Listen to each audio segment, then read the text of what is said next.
How would Hughie Fury do in a fight against Anthony Joshua? Many of you are going to say that Joshua would have no problem at all with Hughie Fury, that Fury didn't win the Joseph Parker fight. He ran all night, flicking out jabs, not landing anything substantial. You're not going to beat Anthony Joshua doing that kind of thing.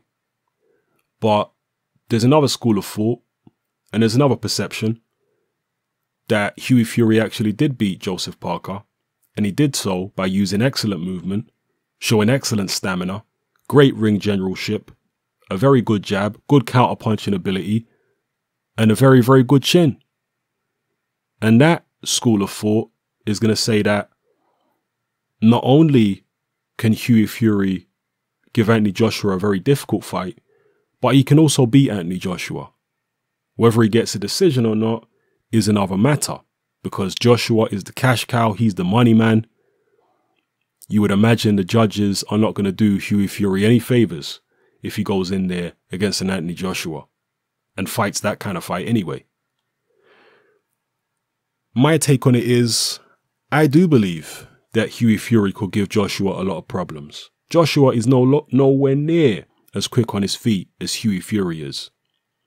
One of the mistakes I believe Joseph Parker made, and it's easy for me to say it's a mistake because I'm not in Joseph Parker's situation, fighting away from home, so on and so forth. But if you were in a spar against a guy who was moving as incessantly as Hughie Fury, and you're Joseph Parker, Parker's got decent legs himself. He's got a decent back foot game himself. We saw that against Andy Ruiz, for example. So if you're in a guy who's in there sparring a guy who's moving that incessantly, what I would do is not chase him. Hughie Fury wants to be chased, so I'm not going to chase him. I'll stand at the center of the ring and say, you come here. Let's trade jabs. You come after me. You don't have to chase him.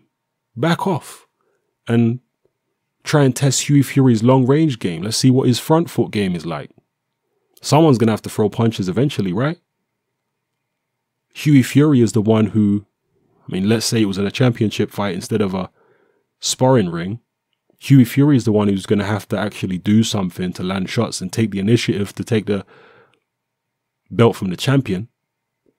So from a tactical point of view, if you've got decent legs, and Parker does, I know he didn't look like it in the Hughie Fury fight because he was struggling on the front foot, but on the back foot, maybe Parker's actually better. And, to me, that's one of the things he could have done. Now, with Joshua, I don't think Joshua's feet are even as good as Parker's. As slow and lumbering as Parker might have looked on his feet, I think Joshua's even slower on his feet than Joseph Parker. Bit heavier than Parker. So, that's my particular view. And I think that Hughie Fury, with that kind of incessant movement, would give Joshua plenty of problems. Can Anthony Joshua cut the ring off better than Joseph Parker? These are guys who've never really had to cut the ring off. They've never really had to learn the skills of cutting rings off and whatnot, because in Joshua's case, he's 6'6". Why would he need to cut the ring off?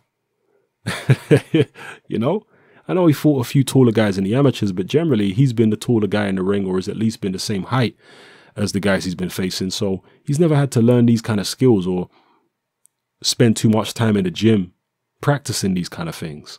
So when they are in a situation where they actually have to cut the ring off, like he would be against a Hughie Fury, if Fury's moving all over the place, how effective would Anthony Joshua be at doing it? Maybe he'd be very effective. I don't know. But from what I've seen of Joshua, I get the impression that he would struggle with that kind of movement.